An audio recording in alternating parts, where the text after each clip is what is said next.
राजानं आपले गड किल्ले सोडून रयतेसाठी जल भोगण्याची भूमिका घेतली, आग्र्यामध्ये कैद राहिले, ही संस्कृती राजांची निर्माण केली पाहिजे. ज्यांनी पुतळ्याचं उद्घाटन भूमिपूजन केलं त्यांनी उठबशा काढल्या पाहिजे. मोदीजीनं पहिले एक उठबशी तिथं जाऊन काढावं, शिंदे साहेबांना काढावं, तिथून ते फडणवीस साहेबांना 2 काढावं, त्यांनी 1 काढू नये. कारण त्यांचं भाजपमध्येच केंद्रातही भाजप आहे आणि खाली भाजप आहे. तर यांनी उठबशा काढायला काय हरकत आहे?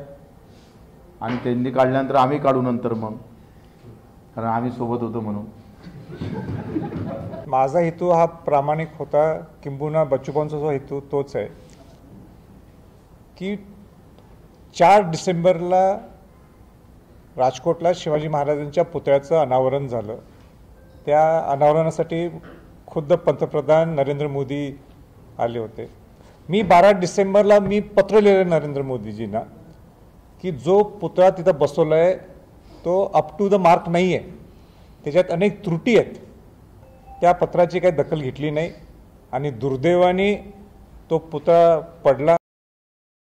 महाराष्ट्राच्यासाठी तर तो फार एक काळा दिवस होता की शिवाजी महाराजांचा पुतळा पडणं ही काही छोटी बाब नाही आहे. आज तुम्हाला पुतळा उभा करायचा असेल तर शिवभक्त ज्यावेळी पुतळा उभा करतात तर तुम्हाला अडवलं जातं, कारण का तुम्ही हे प्रोटोकॉल्स पाळले नाहीत, हे पॅरामीटर्स पाळलेले नाहीत, ह्या ज्या अटी आहेत तुम्ही पूर्ण केलेल्या नाहीत. मग हा पुतळा उभा करत असताना ज्या जाचक अटी पाळायला पाहिल्या होत्या, कला संचालनालयाची परवानगी घेतली का? कुठल्या जाचक अटी होत्या त्या मान्य जाचक अटी पाळल्या का? हे प्रश्न विचारण्याची वेळ आलेली. ज्यावेळी पंतप्रधान आणि प्रामुख्याने राष्ट्रपती ज्यावेळी कार्यक्रमाला जातात तर आणि जाचक अटी असतात. ह्याचं ॲनालिसिस व्हायला पाहिजे, ह्याच्यात काय चुका झाल्या ह्याचं आपण त्याच्यावर आत्मचिंतन करणं गरजेचं आहे.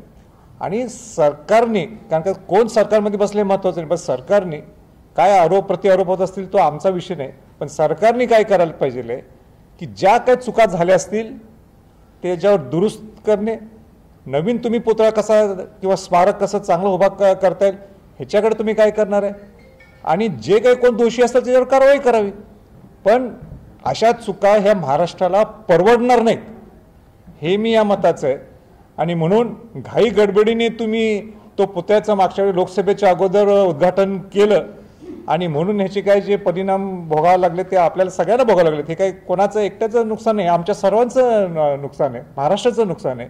आणि म्हणून परत काही घाई गडबडीने येणाऱ्या विधानसभेच्या अगोदर काय ती काम सुरू करायचं आणि काय ती टेंडर पास करायचे असं होऊ नये. उलटं आणि ते स्मारक फुल प्रूफ शिवाजी महाराजांचा पुतळा साजेल तसा कसा करता येईल, कारण का शेवटी मालवणला ज्यावेळी पुतळा होतो, कारण का शिवाजी महाराज सुद्धा हे नौदलचे जनक आहेत आणि अशा ठिकाणी पुतळा तुम्ही बसवताय राजकोटला, मालवण सिंधुदुर्ग किल्ल्याच्या जे जवळपास आहे. तर असं चालणारच नाही.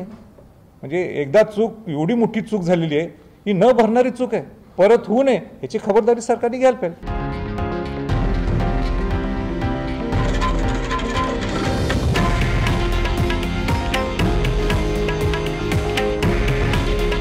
हे आहे देशातील नंबर 1 न्यूज नेटवर्क आणि आपण पाहत आहात TV9 मराठी. काळजी तुमची, हित महाराष्ट्राचं.